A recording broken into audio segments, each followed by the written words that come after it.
Será que o seu voto realmente vale alguma coisa?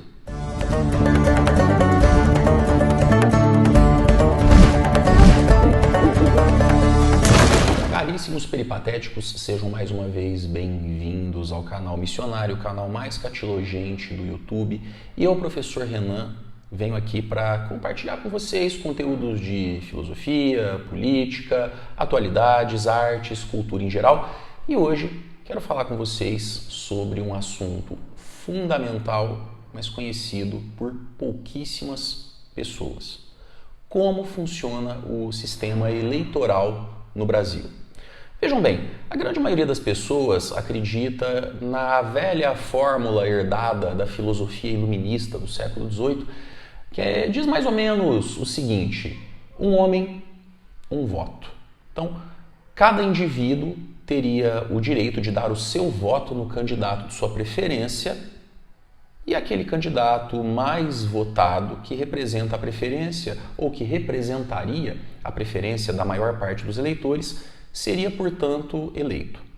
De fato, essa fórmula funciona nas eleições dos cargos administrativos, dos cargos ligados ao executivo, como, por exemplo, prefeituras municipais, governos dos estados, presidência da República e até mesmo o Senado Federal.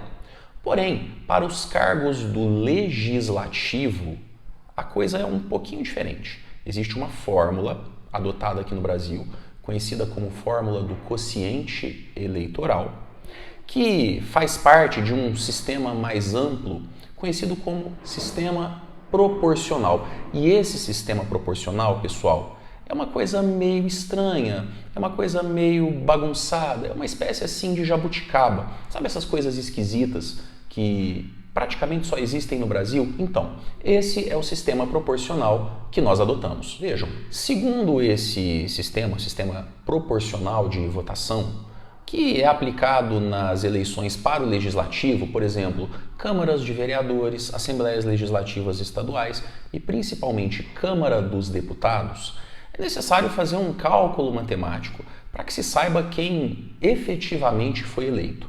Nesse sistema, não necessariamente o mais votado é aquele que vai ter direito a ocupar uma vaga no Congresso.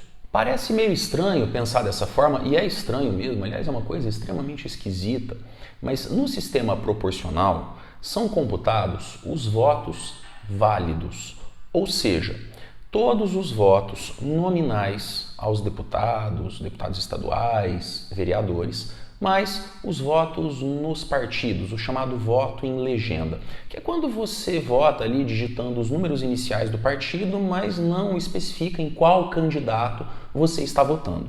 Os votos válidos descontam os nulos e os brancos, além das abstenções, é claro. Esse número, o número de votos válidos, é então dividido pelo número de cadeiras disponíveis. O resultado dessa divisão, essa divisão do número de votos válidos pelo número de vagas, é o quociente eleitoral. Esse quociente eleitoral corresponde ao número de votos que um partido tem que ter para fazer um deputado. Ah, então quer dizer que quando eu voto, não necessariamente eu estou votando no candidato, eu estou votando no partido. Exatamente.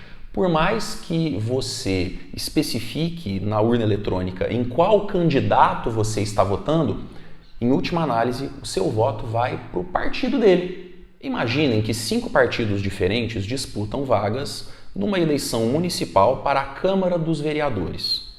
Esses 5 partidos somam um total de 1.000 votos válidos, sendo que na Câmara dos Vereadores em questão existem 10 vagas disponíveis. O número de votos válidos é então dividido pelo número de vagas. O quociente eleitoral é de 100 votos. Um partido precisa fazer, no mínimo, 100 votos para ter um vereador eleito. Essa fórmula é aplicada não só nas eleições municipais, mas também nas eleições para as assembleias legislativas e a Câmara dos Deputados. Só que essa fórmula, esse modelo, é alvo de muitas críticas e acaba suscitando uma polêmica muito grande a cada eleição, porque ela acaba produzindo algumas excentricidades, algumas coisas muito estranhas. Por exemplo, nas eleições de 2003, o deputado Enéas Carneiro, do Prona, o famoso Enéas, conhecido pelo seu bordão "Meu nome é Enéas", que havia se candidatado algumas vezes à presidência da República, teve um número extremamente expressivo de votos. Na ocasião, ele foi o deputado mais bem votado em todo o Brasil. Ele acabou puxando vários deputados do seu partido, porque o número de votos que ele teve foi muitas vezes maior do que o quociente eleitoral previsto em lei. Nesse caso específico, Enéas puxou outros 5 deputados, alguns deles não tinham recebido nem 1.000 votos. Uma outra situação igualmente estranha aconteceu nas eleições de 2010, quando a então deputada Luciana Genro tentava a reeleição para a Câmara Federal.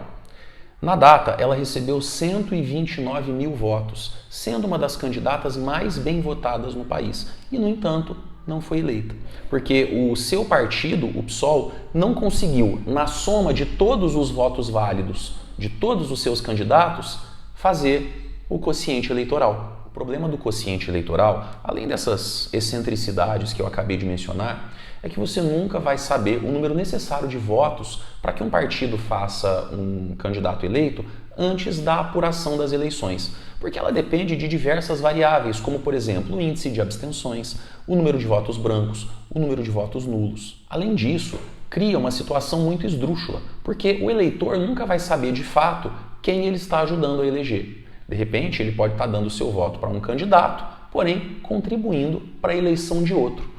Ou até mesmo ele pode estar dando seu voto a alguém que, mesmo sendo expressivamente votado, não consegue uma vaga no Congresso que vai ser preenchida por alguém que teve um número muito menor de votos nominais.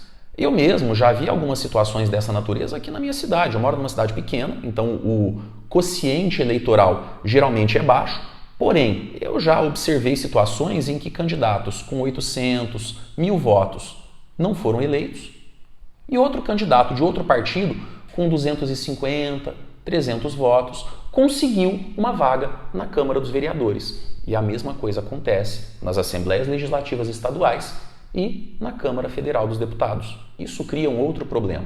Muitas vezes, partidos visando alcançar o quociente eleitoral saem à caça de candidatos nanicos com votações quase inexpressivas, somente com o objetivo de aumentar o número de votos na sua legenda e, com isso, colocar no Congresso os seus velhos caciques, que muitas vezes acabam puxando outros candidatos também. Por isso se fala que o sistema eleitoral proporcional não respeita a velha fórmula um homem, um voto, porque no final das contas o resultado das eleições não respeita a verdadeira vontade do povo.